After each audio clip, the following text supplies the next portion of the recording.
ನನ್ನ ವಾಹಿನಿನ ಲೈಕ್ ಮಾಡಿ, ಸಬ್ಸ್ಕ್ರೈಬ್ ಮಾಡಿ, ಸಹಾಯ ಮಾಡಿ. ಎಲ್ಲರಿಗೂ ನಮಸ್ಕಾರ. ಇದು ಸುದ್ದಿ ವಿಶ್ಲೇಷಣೆ. ನಾನು ಶಶ್ ದರ್ಬಾರ್. ಇವತ್ತು ಕೂಡ ಎಂದಿನಂತೆ ಹಾಜರಾಗಿದ್ದೀನಿ.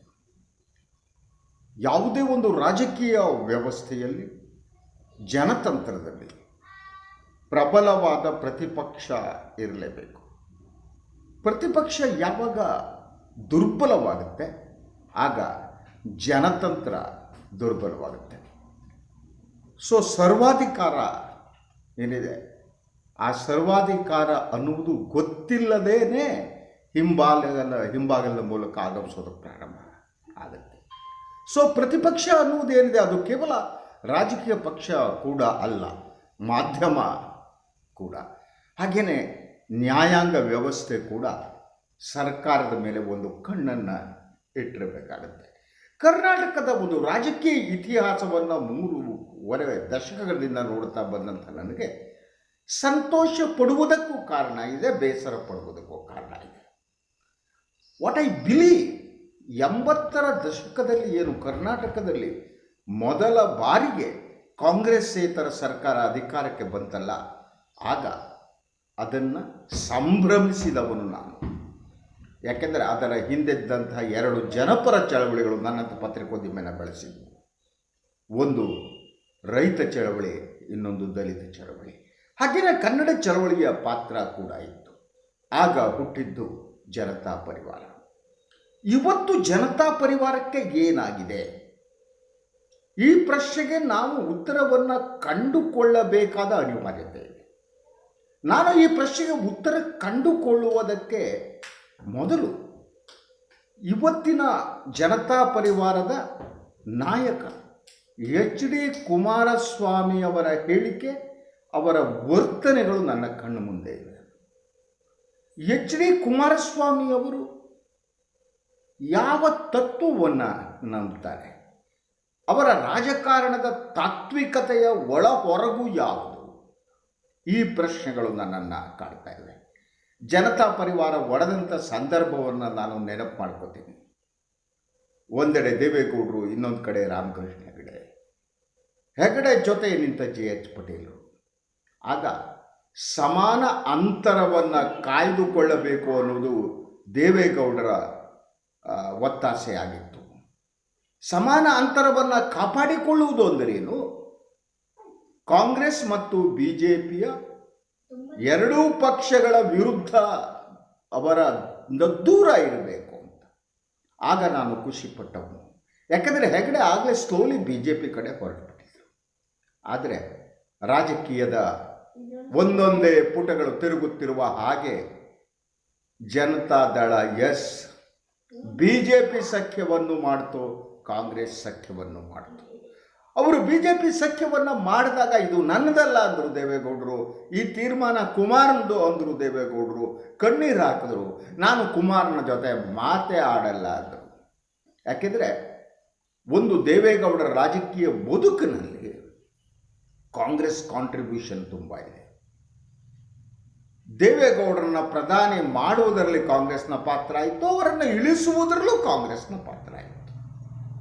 ಹಾಗೆಯೇ ಕುಮಾರಸ್ವಾಮಿಯವರು ಕರ್ನಾಟಕದಲ್ಲಿ ಮುಖ್ಯಮಂತ್ರಿ ಆಗುವುದರಲ್ಲೂ ಕೂಡ ಕಾಂಗ್ರೆಸ್ ಪಾತ್ರ ಇತ್ತು. ಆದರೆ ಇವತ್ತು ಯಾವ ಸ್ಥಿತಿಯನ್ನು ತಲುಪಿದೆ ನೋಡಿ.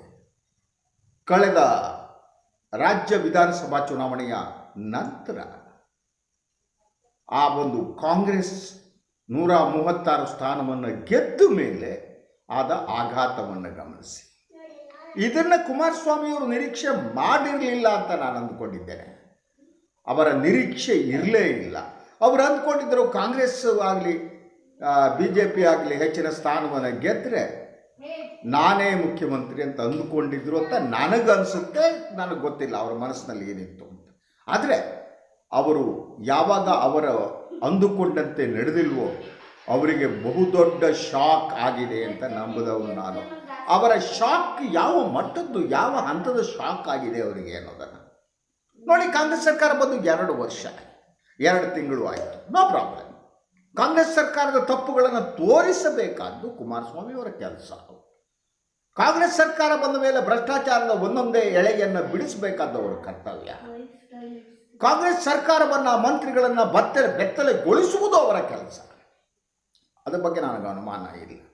ಆದರೆ ಭ್ರಷ್ಟಾಚಾರದ ಆರೋಪ ಇರಲಿ, ಇನ್ನೊಂದಿರಲಿ, ಮತ್ತೊಂದಿರಲಿ, ಅದರ ಹಿಂದಿನ ಉದ್ದೇಶ ಬಹಳ ಮುಖ್ಯ ಆಗುತ್ತೆ. ಅದರ ಜೊತೆಗೆ ಯಾವುದೇ ಆರೋಪವನ್ನು ಒಂದು ತಾತ್ವಿಕ ಅಂತ್ಯಕ್ಕೆ ತೆಗೆದುಕೊಳ್ಳಕೊಂಡು ಹೋಗಬೇಕಾದ್ದು ಕುಮಾರಸ್ವಾಮಿಯಂಥ ನಾಯಕರ ಕರ್ತವ್ಯ ಕೂಡ.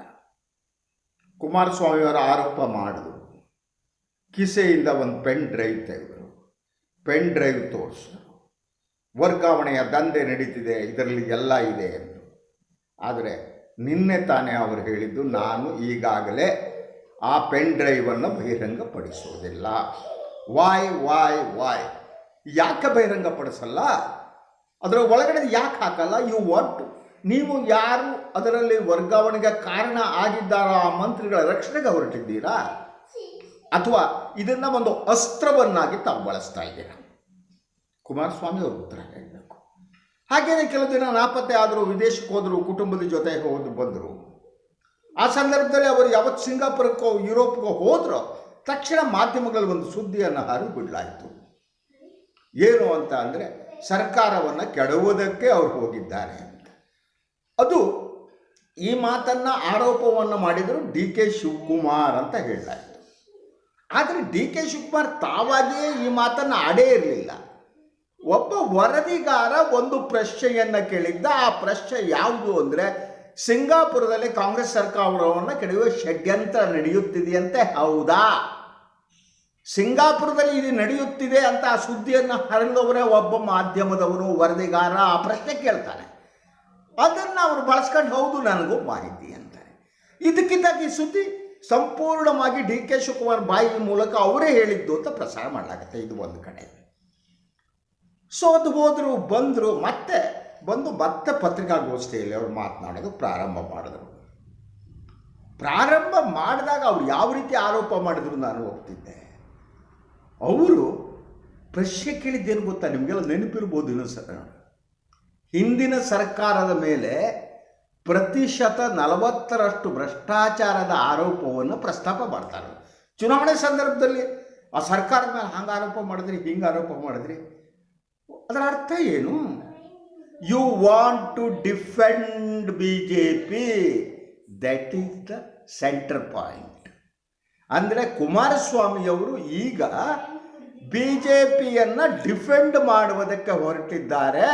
ಈಗ ಮಾತ್ರ ಸ್ನೇಹ ಅಲ್ಲ, ಹಿಂದಿನ ಸರ್ಕಾರವನ್ನು ಅವರು ಈಗ ನಿಂತು ಡಿಫೆಂಡ್ ಮಾಡ್ತಿದ್ದಾರೆ, ಸಮರ್ಥಿಸುತ್ತಿದ್ದಾರೆ. 40% ಮಾಡಿದ್ರಿ, ಆರೋಪ ಮಾಡಿದ್ರಿ, ಆವಾಗ ಮಾಡಿಬಿಟ್ಟು ಯಾವುದಾದ್ರು ಗ್ಯಾರಂಟಿ ಕೊಟ್ಬಿಟ್ಟು ಅಧಿಕಾರಕ್ಕೆ ಬಂದ್ರಿ ಅಂತ ಅಂದರು. ಇದರ ಅರ್ಥ ಏನು? ಹಾಗಿದ್ರೆ ಇದರ ಪರಿಣಾಮ ಏನಾಗುತ್ತೆ ಅಂದರೆ, yes, it is clear. I think BJP ಮತ್ತು JDS ನಡುವೆ ಒಂದು ಹೊಂದಾಣಿಕೆ ಆಗುವ ಚಾನ್ಸಸ್ ಇದೆ. ರಾಜಕಾರಣ ಆಗಲೇಬೇಕು. ಕಾಂಗ್ರೆಸ್ ಈಗ ಪ್ರಬಲವಾಗಿರೋದ್ರಿಂದ ಅದರ ವಿರುದ್ಧ ಹೋರಾಟ ಮಾಡುವುದಕ್ಕೆ ಒಂದಾಗಬೇಕು. ಅದನ್ನು ನಾನು ಡಿನೈ ಮಾಡಲ್ಲ. ಆದರೆ ಇದರ ಪರಿಣಾಮ ಏನಾಗುತ್ತೆ? ನಾನು ಈ ಮೊದಲು ವಿಶ್ಲೇಷಣೆ ಮಾಡಿದಾಗ ನಾನು ಅಂದ್ಕೊಂಡಿದ್ದೆ, ಸ್ಲೋಲಿ BJP ಏನು ಮಾಡ್ತಾರೆ, ಸ್ವಾಲೋ ಮಾಡಿಬಿಡುತ್ತೆ, JDS-ಅನ್ನು ನುಂಗ್ಬಿಡ್ಬೋದು. ಅದು ಅವ್ರ ಟ್ರ್ಯಾಕ್ ರೆಕಾರ್ಡ್ BJP ಅಂತ ನಂಬಿದವನ್ನ. ಆಗಲೂ ನನಗೆ ಬೇಸರ ಆಗಿದೆ. ಯಾಕಂದರೆ JDS ಸ್ಟಿಲ್ ಇರಬೇಕು ಕರ್ನಾಟಕದಲ್ಲಿ ಪ್ರಬಲವಾಗಿ ಅಂತ ಬಯಸುವ ನಾನು. ಸೊ ಒಂದು ಮೂರನೆಯ ಪಕ್ಷ ಕರ್ನಾಟಕದ ಹೊರಟು ಹೋಗುತ್ತೆ ಅನ್ನೋದಿದೆಯಲ್ಲ, ಅದು ನನಗೆ ಬಹಳ ಬೇಸರವನ್ನು ಉಂಟು ಮಾಡಿತ್ತು. ಸೊ ನಾನು ಈ ಹೊಂದಾಣಿಕೆಯ ಪರಿಣಾಮದ ಬಗ್ಗೆ ಮಾತನಾಡ್ತಾ ಇದ್ದೆ. ಒಂದು ಸಾಧ್ಯತೆ ಅಂದರೆ JDS-ಅನ್ನು ಸಂಪೂರ್ಣವಾಗಿ ಕಬಳಿಸುವಂಥದ್ದು BJPಯ ಗೇಮ್ ಪ್ಲಾನ್. ಈಗ ಬಂದಿರುವ ವರದಿಗಳ ಪ್ರಕಾರ BJP ರಾಷ್ಟ್ರೀಯ ನಾಯಕರು, ಸೊ ನೀವು BJPಯ ಒಳಗಡೆ ಮರ್ಜ್ ಆಗಿಬಿಡಿ ಅಂತ ಸಲಹೆ ಕೊಟ್ಟರು ಅಂತ ಹೇಳಾಗ್ತಾ ಇದೆ. ಸೊ ಅದಕ್ಕೆ ಇವರು ಒಪ್ಪಿಲ್ಲ. ನಾವು ಪ್ರತ್ಯೇಕ ಅಸ್ತಿತ್ವವನ್ನು ಇಟ್ಕೋತೀವಿ, ಹೊಂದಾಣಿಕೆ ಬೇಕಾದರೆ ಮಾಡಿಕೊಳ್ಳೋಣ ಅಂತ ಹೇಳಿದ್ರು ಅನ್ನುವ ಮಾತುಗಳು ಇವೆ. ಅದು ನಿಜ ಇರಬಹುದು. ಯೂಶ್ವಲಿ BJP ವಾಂಟ್ಸ್ ಟು ಒಂದು ರೀಜನಲ್ ಪಾರ್ಟಿಯನ್ನು ಮುಗಿಸುವ ವಿಧಾನ ಇದೆ BJPಗೆ. ಯಾವುದೇ ಒಂದು ಪ್ರಾದೇಶಿಕ ಪಕ್ಷ ಪ್ರಬಲವಾಗುವುದು BJPಗೆ ಇಷ್ಟ ಇಲ್ಲ. ಕಾಂಗ್ರೆಸ್ನ ಮನಸ್ಥಿತಿ ಮೊದಲು ಹೀಗೆ ಇತ್ತು.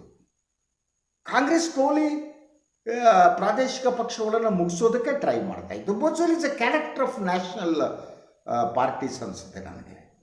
ರಾಷ್ಟ್ರೀಯ ಪಕ್ಷಗಳಿಗೆ ಪ್ರಬಲವಾದ ರೀಜ್ನಲ್ ಪಾರ್ಟಿಗಳು ಬಹಳ ದೊಡ್ಡ ಚಾಲೆಂಜ್ ಆಗಿರ್ತವೆ. ಆ ಕಾರಣಕ್ಕಾಗಿ ಎಸ್ ಐ ಬಿಲೀವ್ ಕಾಂಗ್ರೆಸ್ ಮಾಡ್ತಾ ಇತ್ತು, ಈಗ ಅಂತ ಮಾಡ್ತಾ ಇದೆ. ಆದರೆ ಇವರು ಒಪ್ಕೊಂಡಿಲ್ಲ. ಒಪ್ಪಿಕೊಳ್ಳದಿರುವ BJP ಮುಂದೇನು ಮಾಡ್ಬೋದು. ಬಟ್ ಈ ನಡುವೆ Kumaraswamy is playing is game ಅಂತ ಅವರು ಈಗ ಆಟವನ್ನು ಆಡ್ತಾ ಇದ್ದಾರೆ. ಅವರ ಆಟ ಈ ಭ್ರಷ್ಟಾಚಾರದ ಆರೋಪಗಳ ಮೂಲಕ ಕಾಂಗ್ರೆಸ್ ವಿರೋಧಿ ರಾಜಕಾರಣದ ಸೆಂಟರ್ ಪಾಯಿಂಟ್ ಆಗ್ತಿದ್ದಾರೆ ಈಗ Kumaraswamy. Is the centre point. Kumaraswamy ಒಬ್ಬರೇನೆ ಪ್ರತಿಪಕ್ಷದ ಪ್ರಬಲ ನಾಯಕರು ಅನ್ನುವ ವಾತಾವರಣವನ್ನು ಸೃಷ್ಟಿಸ್ತಿದ್ದಾರೆ. BJP fate. BJP ಯಾವ ಸ್ಥಿತಿಗೆ ಬಂದಿದೆ ಅಂತ ಅಂದರೆ ಕುಮಾರಸ್ವಾಮಿ ಹೇಳಿದ್ದಕ್ಕೆ ಅನುಮೋದಿಸುವ ಕೆಲಸ. ಕಳೆದ 1.5-2 ತಿಂಗಳಿಂದ ಅದೇ ಕೆಲಸವನ್ನು ಮಾಡ್ತಾ ಇದೆ BJP ಪ್ರತಿಪಕ್ಷದ ನಾಯಕರನ್ನ ಆಯ್ಕೆ ಮಾಡೋಕ್ಕಾಗ್ತಿಲ್ಲ. ಪಕ್ಷದ ಪ್ರದೇಶ BJP ಅಧ್ಯಕ್ಷರನ್ನು ನೇಮಕ ಮಾಡೋಕ್ಕಾಗ್ತಾ ಇಲ್ಲ. ಅದು ಆಂತರಿಕವಾಗಿ ತೊಳಲ್ತಾ ಇದೆ. ಆದರೆ BJP ತೊಳಲಾಟ ಹೊರಗೆ ಯಾಕೆ ಬರ್ತಿಲ್ಲ ಅಂದರೆ ಮಾಧ್ಯಮ ಅವ್ರ ಜೊತೆಗಿದೆ. ಮೇನ್ ಸ್ಟ್ರೀಮ್ ಮೀಡಿಯಾಗಳೇನಿವೆ ಅವು ಇವ್ರ ಬಗ್ಗೆ ಮಾತನಾಡಲ್ಲ. ಅದೊಂದು ಲಾಭ ಅವರಿಗೆ. ಹೀಗಾಗಿ BJP ಒಳಗೆ ಏನು ನಡೀತಾ ಇದೆ ಅನ್ನೋದು ಸಾಮಾನ್ಯ ಜನರಿಗೆ ಗೊತ್ತಾಗಲ್ಲ. ಕಾಂಗ್ರೆಸ್ ಆದರೆ ಗೊತ್ತಾಗುತ್ತೆ, ಯಾಕಂದರೆ ಕಾಂಗ್ರೆಸ್ಸಿಗೆ ಕಾಯ್ತಾ ಇರ್ತಾರೆ. ನೀವು ಈ ಶಕ್ತಿ ಯೋಜನೆ ಬಂದಾಗ ಯಾರೋ ಬಸ್ ಹತ್ರ ಹೋಗೊಬ್ಬರು ಕಿಟಕಿಯಲ್ಲಿ ಹೋದ್ರು ದೊಡ್ಡ ಸುದ್ದಿ, ಇನ್ನೇನೋ ಕೊಡ್ತೀವಿ ಇಲ್ಲ ಅಂತ ಈ ಟೈಪ್ ಮಾಧ್ಯಮಗಳು ಮಾಡ್ತಾರೆ. ಮಾಧ್ಯಮ ಕಾಂಗ್ರೆಸ್ ವಿರೋಧಿ BJP ಪರ, ಅದಕ್ಕೇನು ಅನುಮಾನ ಪಡಬೇಕಾಗಿಲ್ಲ. ಆದರೆ ಕುಮಾರಸ್ವಾಮಿ ಅವರ ಮೂಗಳು ಏನಿವೆ, ಒಂದು BJP ಮತ್ತು JDS ಸೇರಿದ ಮೇಲೆ ಕುಮಾರಸ್ವಾಮಿ ಪ್ರತಿಪಕ್ಷದ ನಾಯಕರಾಗಬೇಕಾಗಿತ್ತು ಅನ್ನುವ ಆಸೆ ಕುಮಾರಸ್ವಾಮಿ ಅವರಿಗಿತ್ತ. ಅದು ಅಂಥ ಒಂದು ಆಸೆ ಇವನ್ HD ದೇವೇಗೌಡರಲ್ಲಿತ್ತ. ಇತ್ತು ಅಂತ ಹೇಳುವುದಕ್ಕೆ ಕಾರಣಗಳಿವೆ. ದೇವೇಗೌಡರು ಏನು ಕೆಲವು ದಿನಗಳ ಹಿಂದೆ ಪತ್ರಿಕಾಗೋಷ್ಠಿಯನ್ನು ಕರೆದರು, ಮಾತಾಡಿದ್ರು. ಆಗ ಈ ಹೊಂದಾಣಿಕೆಯ ಬಗ್ಗೆ ಕೇಳಿದಾಗ ಅವರು ಮಾತನ್ನು ಹೇಳಿದರು, ಭಾಳ ಸೂಕ್ಷ್ಮವಾದ ಮಾತು. ಎರಡು ಪಕ್ಷಗಳ ನಡುವೆ ಹೊಂದಾಣಿಕೆ ಆಗುತ್ತಾ ಏನಾಗುತ್ತಾ ಅಂತಂದರೆ ಅವರು ಸಮಾನಾಂತರವನ್ನು ಕಾಪಾಡ್ಕೊತೀವಿ ಅಂತ ಹೇಳುವುದಕ್ಕೆ ಜೊತೆಗೆ ಅವರು ಇನ್ನೊಂದು ಮಾತನ್ನು ಹೇಳಿದರು. ಅವರು BJP ಅವ್ರೇನೋ ಮಾಡ್ತಿದ್ದಾರಂತಲ್ಲ, ಯಾರನ್ನೋ CT ರವಿ ಯಾರನ್ನೋ ಅಧ್ಯಕ್ಷರನ್ನಾಗಿ, ಯತ್ನಾಳನ್ನು ಪ್ರತಿಪಕ್ಷದ ನಾಯಕರಾಗಿ ಮಾಡ್ತಾರಂತಲ್ಲ. ಅದರ ಅರ್ಥ ಏನು ಅಂದರೆ ನೀವು ಪ್ರತಿಪಕ್ಷದ ನಾಯಕರು ನೀವು ಮಾಡ್ಕೋತೀರಿ, ನಮಗೆ ಬಿಟ್ಕೊಡಲ್ಲ ಅಂದರೆ ನಾವ್ಯಾಕೆ ಅನ್ನುವ ಅರ್ಥವ ಇದರ ಹಿಂದಿರಬಹುದಾದ್ದು. ಆಲೋಚಿಸಿ ನಾನು ಹೇಳುವ ಮಾತುಗಳನ್ನು. ಅಂಥ ಒಂದು ಪ್ರತಿಕ್ರಿಯೆ ದೇವೇಗೌಡರಿಗೆ ಬಂತು ಅಂದರೆ Deve Gowda has also ready to have an understanding with BJP with preconditions ಅಂತ. ಆ ಕಂಡೀಷನ್ ಯಾವುದು ಅಂತ ಅಂದರೆ ಕುಮಾರಸ್ವಾಮಿ ಅವರನ್ನ ಪ್ರತಿಪಕ್ಷದ ನಾಯಕರನ್ನಾಗಿ ಮಾಡಬೇಕು, BJP ಮತ್ತು JDS ಸೇರಿ ಅನ್ನೋದು ಇರ್ಬೋದು ಅನಿಸುತ್ತೆ. ಆದರೆ ಇದು ಆಗದಿರುವ ಸಂದರ್ಭದಲ್ಲಿ ತಾವೇ ಪ್ರತಿಪಕ್ಷದ ಏಕಮೇವ ನಾಯಕರು ಅಂತ ಕುಮಾರಸ್ವಾಮಿ ಪ್ರತಿಬಿಂಬಿಸ್ತಾ ಇದ್ದಾರೆ. ಕಾಂಗ್ರೆಸ್ ಮೇಲೆ ಅಟ್ಯಾಕ್ ಮಾಡ್ತಾರೆ. ಅವರು ಯಾವುದನ್ನು ತಾರ್ಕಿಕ ಅಂತ್ಯಕ್ಕೂ ಕೊಂಡೊಯ್ತಾ ಇಲ್ಲ. Using it as A weapon. ಅವರು ಅದನ್ನು ಒಂದು ಅಸ್ತ್ರವನ್ನಾಗಿ ಬಳಸ್ತಾ ಇದ್ದಾರೆ ಕುಮಾರಸ್ವಾಮಿಯವರು. ಆ ಮೂಲಕ ಒಂದು ತಾವೊಬ್ಬರೇ ಪ್ರತಿಪಕ್ಷದ ನಾಯಕರು, ನಾನೊಬ್ಬನೇ ಕಾಂಗ್ರೆಸ್ಸನ್ನು ವಿರೋಧಿಸ್ತೀನಿ ಅಂತ ಆ ವ್ಯಾಕ್ಯೂಮನ್ನು ತುಂಬುವುದು ಒಂದು. ಎರಡನೇದಾಗಿ ಇದು BJPಯ ಶಕ್ತಿ ಕುಂದುವಂತೆ ಮಾಡುತ್ತೆ. ಎಂಥ ಸ್ಥಿತಿ ಬಂತು ನೋಡಿ BJPಗೆ. ಈಗ ತಾನೇ ಅಧಿಕಾರ ಬಿಟ್ಟುಕೊಟ್ಟು ಒಂದು 2-3 ತಿಂಗಳಾಗಿದೆ, 2 ತಿಂಗಳಾಗಿದೆ. ಅವರು ಕುಮಾರಸ್ವಾಮಿ ಹೇಳೋದಕ್ಕೆಲ್ಲ ಹೌದಪ್ಪ ಬೊಮ್ಮಾಯಿಯವರು ಹೌದಪ್ಪ ಆದರು, ಯತ್ನಾಳವರು ಹೌದಪ್ಪ ಆದರು. BJP ಎಲ್ಲ ನಾಯಕರು ಕುಮಾರಸ್ವಾಮಿ ಹೇಳಿದ್ದು ನಿಜ ನಡೀತಾ ಇದೆ. ಈ ಸ್ಥಿತಿಗೆ ಕುಮಾರಸ್ವಾಮಿ ತಂದಿಟ್ಟಿದ್ದಾರೆ. They are a deep rooted politician Kumaraswamy and HD Deve Gowda.